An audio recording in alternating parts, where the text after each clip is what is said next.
Shannon Sharpe, y'all. Shannon Sharpe. Now, I seen this last night. Obviously, people were sending it to me last night. But I said, okay, I thought I was going to react to it on the Anton Daniels channel. I said, well, we'll just make it a part of, the Millionaire Morning Show, and then we'll go from there. So Shannon Sharpe scolded Chad Ocho Cinco. All right, let's get into it. We're not going to spend no time on this. I want to show y'all the interaction between them two, and then I'm going to give y'all my thoughts really quickly. All right, so let me see if I can fast forward it, because I think he got this right here. This is it right here. Video, and I'll be back. Let's pick. His name was Alex. He was really cool dude. And as soon as he opened the car door and he got out the car door to greet me, the car door locked by accident. So I would have been on time, but the fact that we had to wait for the tow truck and them to bring the Slim Jim was the reason for my delay and getting to the hotel a little late. But I'm here now. Let me ask you a question. So when you go to ESPN, you have people pick you up from the airport? Yeah. No, you don't. When you do inside the NFL, you have people pick you up from the airport? Yeah, at the beginning, yeah. No, you don't. So I'm just trying to figure out why with your show would you choose to take that route when you don't take that route for ESPN and inside the NFL? I wasn't lying. I'm dead serious. When I fly into Philly, I have somebody pick me up from Philly. When I fly into New York, I have somebody pick me up from New York. I'm serious. But that ain't what they told me. I just talked to Hold on, ESPN listen to me travel. now. It's documented. It's documented. I'm just telling you. But all you have to do is just search my tweets. I've been doing it the past 15 years. I always do this. I'm not saying that. Yes, sir. Talk to me now. Ocho. Right. Again. Ocho, this is part of your show. Right. Why would you be late? Why would you run the risk of being late? Well, I didn't want to be late. I just told you what happened. I would have been on time. But due to unfortunate circumstances of him locking the keys in his car, which I documented, I was just a little late. Why don't you, Ocho, why don't you just have the people that you're working for, just have them to book your car service? I don't like car service. It's okay. I don't like how them people they be mean and they be bougie. I don't like, they be in suits and ties and shit. That don't make me comfortable. That don't make me comfortable. What makes me comfortable is like being able to sit down and talk. Wait, you want to be comfortable or you want to be professional? No, I don't want to be. No, I want to be comfortable. I want to talk to people that I can relate to. Okay. Yeah. Okay.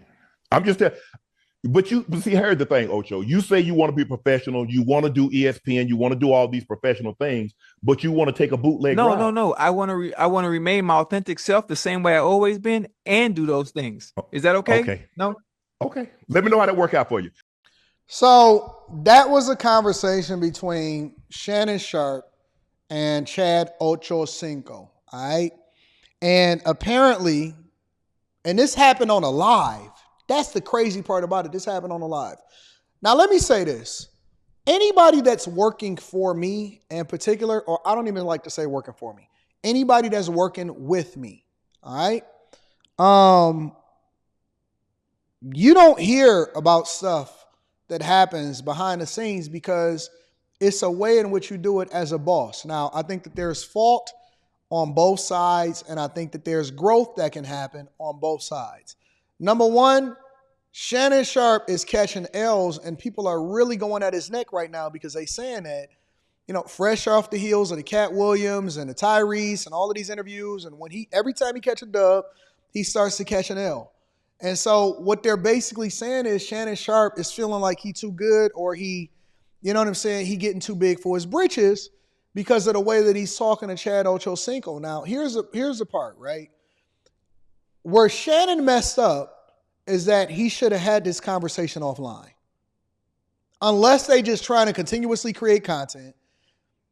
If he's serious about this, then he should have had the conversation offline. If they just trying to make sure that they be so authentic that this is a part of what they do on Nightcap and on a show, and that not only do they talk about the subject, but they talk about things as far as what's happening behind the scenes and how they interact with each other, kind of like a reality show, then if that's the case, then that's a completely different conversation. That's not what it seems like. And Shannon Sharpe, as a boss or as a person, and I'm not saying that all of us is perfect because we all have gaps and ways that we can go about improving, but Shannon Sharpe, if Chad is his homeboy, then that's a conversation that he should have had offline. And that's one of the things that I've had a problem with. And I've always had an issue when I see people say stuff out loud. When me and Charleston White got into it, the thing that I got pissed off about was, how you going to go to the internet and start talking to another interviewer about something that we supposed to be talking about? Or, if you got a problem with me, then we can handle this offline, or we just keep it moving like professionals. When Freezy, to a lesser extent, he wasn't a homeboy because I never met him in real life. But when he just started going off and started talking out loud, and I'm like, man, where y'all do this from? The real ones don't put business out there. And if brothers have different disagreements, or even professionally, if we have disagreements and this is what we handle offline, we don't bring that to the general public. You know what I'm saying? And so that's kind of my stance on it, is that if we have a problem in real life, then we handle it offline and we keep it moving offline. If we brothers and if we moving in that way. If we not brothers, then that's a completely different conversation. We can talk about that, but we still don't put personal business out there. If we want to compete as far as platforms or whatever, we can do that. We can go back and forth, just keep it content. But I never, ever like to include personal business from people that I know in real life online. That's just a no-no for me. I don't care about this content creation stuff. You don't put real life situations online unless you're creating content behind it and the other person is in on it. So that's number one. The second thing is, Chad Ocho Cinco has been doing this for years. I know for at least the last 10 to 15 years, his brand has always been, I'm a person of the people. He's been preaching his frugal thing. He gives like $500 to anybody that picks him up from the airport. I don't think that it's safe. I think that it is very, very scary at this point because he is a celebrity. He is big. He is mad. He has a huge image. And so on one end, I can say, well, this is how Chad has always been, and this is who you get. On another end, I can also say that I think that Chad Ocho Cinco at some point need to evolve, because this could be a setup. I know this is authentic. I know this is who he is. And I know that he's saying that he's never been late before. And so you got to give grace also, but at the same time, you have to put dedication into your craft. And Shannon is right in that if you want to go to the next level, if he's giving him game, hey, listen, this is how you want to go to the next level. This is how you want to get to the next part of the game. Then this is how you play it. Chad Ocho Cinco, although we always like to align with people that keep it real and all of this stuff, and I don't think that he did it maliciously. I just think that it was an oversight. At the same time, I think that he needs to evolve, and it's time to grow up, and it's time to grow past that, because you don't want to be in a situation where you're dependent on somebody and they not dependable because you got a schedule to keep and it's big money that's being missed out on as a result of it. So Shannon Sharpe should have handled it differently. Chad Ocho Cinco, in my opinion, got to evolve and grow. I know that that's a part of his brand. I think that they both should give each other grace, and they should not let this affect their relationship and the great thing that they put together. But, you got to be more professional. Even if you're giving the appearance that is willy-nilly, you got to be more professional, and you got to handle it a little bit differently. So, again, I don't think that it's malicious. I just think that they could have handled that offline. And this didn't have to necessarily hit the internet.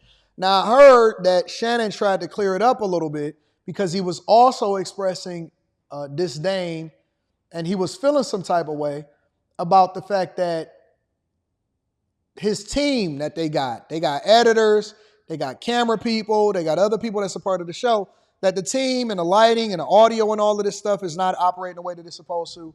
So he did express some frustrations on that. Let me see if I can find that part. Actually, you know what? I don't know if I want to find that because I got to keep it moving. But that's largely what happened.